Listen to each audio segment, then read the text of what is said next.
আমার ছাদ বাগানে দুটি আম, একটি হিমসাগর আর একটি হলো সূর্য ডিম, মিয়াজাকি অথবা এগ অফ সান, সূর্যের ডিম। এই আমটি জাপানি আম, জাপানি প্রজাতির আম। এই আম জাপানে অনেক মূল্য,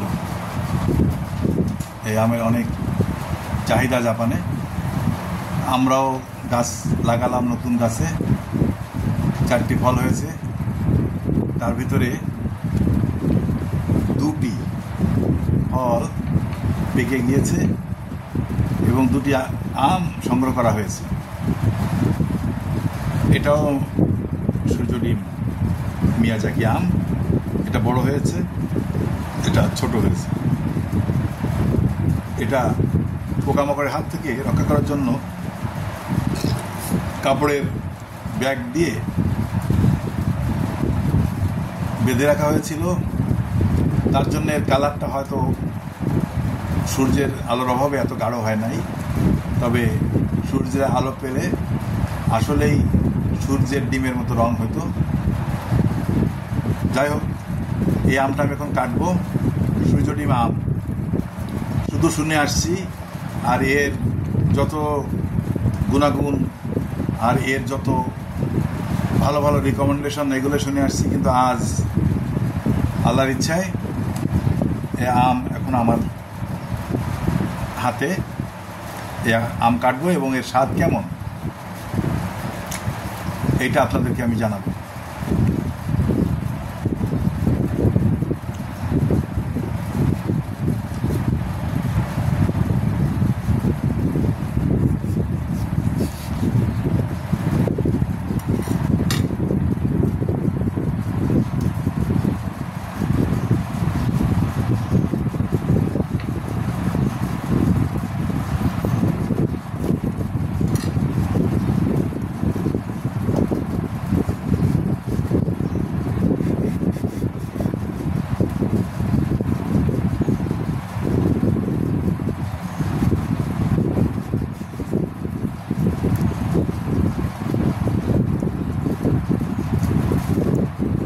দেখুন, আটি খুবই পাতলা, তবে ছুরিতে কাটলাম যখন লক্ষ্য করলাম এর ভেতরে একটু আঁশ আছে। হিমসাগর যেমন কোনো আঁশ নেই, হিমসাগর আম আমার গাছের আম। এই আম বেশ কয়েক বছর ধরে আমি খাচ্ছি, গাছের আম, এতে কোনো আঁশ নেই, আপনারাও জানেন। কিন্তু এই আমটায় একটু আঁশ আছে। ছুরিতে কাটার সময় আমি সেটা অনুভব করলাম। তো এখন আমার এই আম কাটা মহা উৎসবে এখানে আমার 2জন দর্শক এবং শ্রোতা আছেন, তাদেরকে আমি একটা আম খাইয়ে এর স্বাদ কেমন রিভিউ দিতে বলবো।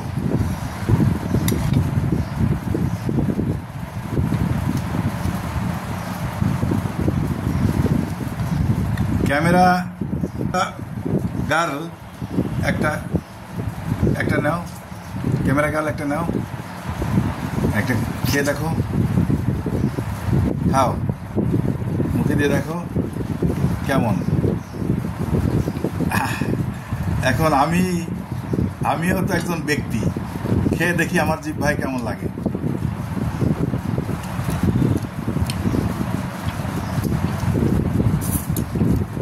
আসলেই আমি যত আম খেয়েছি, আমি থাইল্যান্ডের যেমন ব্যানানা ম্যাঙ্গো খেয়েছি, তারপরে থাইল্যান্ডের আরও বেশ কয়েকটা মনে পড়ছে না এই মুহূর্তে আম খেয়েছি। তবে এই আমের ফ্লেভার মানে যথেষ্ট মানে সুন্দর ফ্লেভার, এবং স্বাদও কিন্তু সেই মানের। আমার কাছে কিন্তু অত্যন্ত ভালো লেগেছে আমটা। কারণ বিদেশি আম সাধারণত আমার দেখেছি খেয়ে যে আমার দেশি আমের মতো, যেমন ল্যাংড়া, হিমসাগর, এর মতো অতটা সুস্বাদু হয় না। কিন্তু এই আমটা আমার ভালোই লাগলো, এবং এই আমের জাতটা আপনারা করতে পারেন, যাদের সুযোগ আছে এই আমের জাত আপনারা করতে পারেন। নিঃসন্দেহে আমটি করার মতো, চাষ করার মতো। খুবই মিষ্টি এবং খুবই সুন্দর গ্রাম। কেমন লেগেছে দর্শক? সুন্দর সুন্দর। ক্যামেরা গার্ল কেমন লেগেছে বলো? ভালো লেগেছে। আচ্ছা, এবার হিমসাগর। হিমসাগর তো কেটে দেখানোর কিছু নেই, তারপর আমার গাছের আম যেহেতু, সেই জন্য আপনাদেরকে একটু দেখাই যে গাছ পাকা আম, মানে গাছে পেকে থলের ভিতরে পড়েছিল, ভিতরে এক সিঁদুরের মতো কালার, অর্থাৎ খুব গাঢ় লাল বর্ণ। দর্শক শ্রোতা নেন।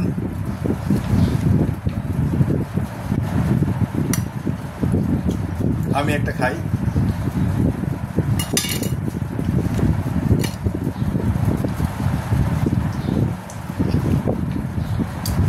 অসম্ভব মিষ্টি। তবে সূর্যডিমে আমে এক কথায় অনবদ্য।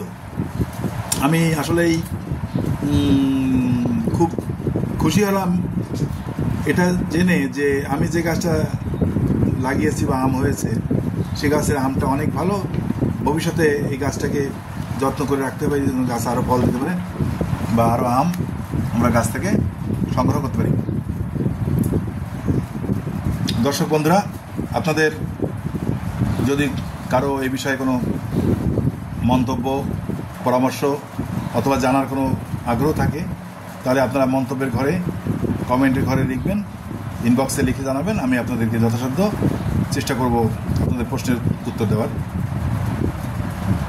আজকের মতো চ্যানেল গ্রিন ভিউয়ের পক্ষ থেকে আপনাদেরকে আবারও ধন্যবাদ জানিয়ে এখানেই বিদায় নিচ্ছি। শুভকামনা, ভালো থাকুন।